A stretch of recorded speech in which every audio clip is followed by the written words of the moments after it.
Hello, আসসালামু আলাইকুম। কেমন আছেন সবাই? আজকে আমি রান্না করছি একটু ভিন্নভাবে মুরগির মাংস। তার জন্য ১ম এই কড়াইতে আমি তেল দিয়ে নিচ্ছি। আর তেলে দিয়ে নিচ্ছি বেশ খানিকটা পেঁয়াজ, একটু বেশি করে পেঁয়াজ দিতে হবে। পেঁয়াজটা দিয়ে এবার পেঁয়াজটাকে হালকা একটু ভেজে নিতে হবে। খুব বেশি লালচে করতে হবে না। হালকা একটু ভেজে নিয়ে এর মধ্যে বাকি মসলাগুলো এক করে দিয়ে দিতে হবে। এই তো আমি পেঁয়াজটার মধ্যে এবার দিয়ে দিচ্ছি তেজপাতা, দারচিনি আর এলাচ। আমি এখানে ৩-৪ টুকরা দারচিনি নিয়েছি, তারপরে ২ টা তেজপাতা আর এলাচ নিয়েছি। আমি এখানে দিয়ে দিচ্ছি আদা রসুন বাটা। আদা রসুন বাটাও প্রায় ১.৫ টেবিল চামচ পরিমাণে দিয়ে এর মধ্যে আমি দিয়ে দিব আ লবণ, হলুদ আর মরিচের গুঁড়া। তো লবণ, হলুদ, মরিচের গুঁড়া দেওয়া হয়ে গেলে আমি এটা আরেকটু ভালো করে কষিয়ে নিবো। দেখছেন এটা আমি কষিয়ে নিচ্ছি। এই মসলাটাকে কষিয়ে নেওয়াটা খুব ইম্পোর্টেন্ট। মসলাটা কষানো যত ভালো হবে আপনার মুরগির মাংসটা তত টেস্টি হবে।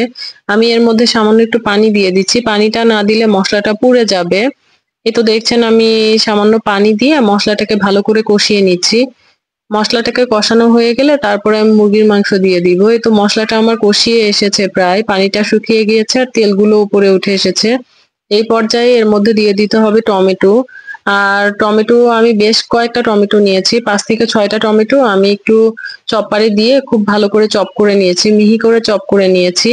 নিয়ে টমেটোটা দিয়ে দিলাম। টমেটোটা দিয়ে আবার কিছুক্ষণ আ এটা কষিয়ে নিতে হবে। নেওয়া হয়ে গেলে এর মধ্যে দিয়ে দিচ্ছি টক দই। আমি 1/2 কাপ টক দইকে একটু পানি দিয়ে মিশিয়ে রেখেছিলাম। এবার এই টক দইটাকে এর মধ্যে দিয়ে টক দইটা সহ টমেটো সহ এটা খুব ভালো করে একটু ভুনে নিতে হবে। এটা ভুনা করা হয়ে গেলে তার মধ্যে এর মধ্যে দিয়ে দিতে হবে আলু। আমাদের বাসায় আলু ছাড়া আসলে মাংস হয় না। এজন্য আমি আলুটা দিচ্ছি। না হলে আলুটা আমি স্কিপ করে যেতাম।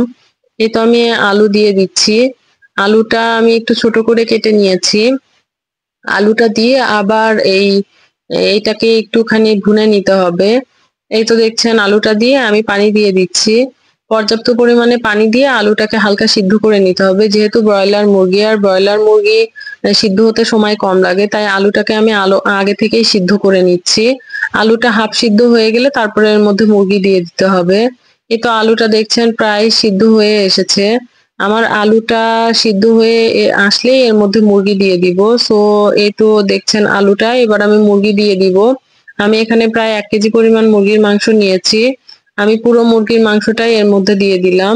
দিয়ে এবার মাংসটাকে এটার সাথে খুব ভালো করে নেড়েচেড়ে মিশিয়ে নিতে হবে।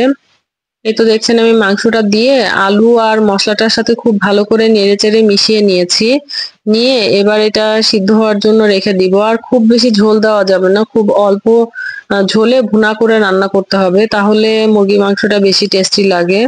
তো এই তো দেখছেন আমার মুরগির মাংসটা প্রায় হয়ে এসেছে। মাংসগুলো সিদ্ধ হয়ে গিয়েছে, সাথে আলুগুলোও সিদ্ধ হয়ে গিয়েছে। এবার এর মধ্যে নামানোর আগ দিয়ে আমি একটু জিরা ধনিয়ার গুঁড়া দিয়ে দিব। এই তো দেখছেন জিরা ধনিয়ার গুঁড়া দিয়েছি আর সাথে দিচ্ছি একটুখানি গরম মসলার গুঁড়া। দিয়ে এটা ভালো করে নেড়েচেড়ে আমি নামিয়ে নিবো। আপনারা এভাবে মুরগির মাংস ট্রাই করতে পারেন। টমেটো দিয়ে মুরগির মাংস অসাধারণ লাগে। ভালো লাগলে জানাবেন কেমন লাগলো। আর সবাই ভালো থাকবেন। আল্লাহ হাফেজ।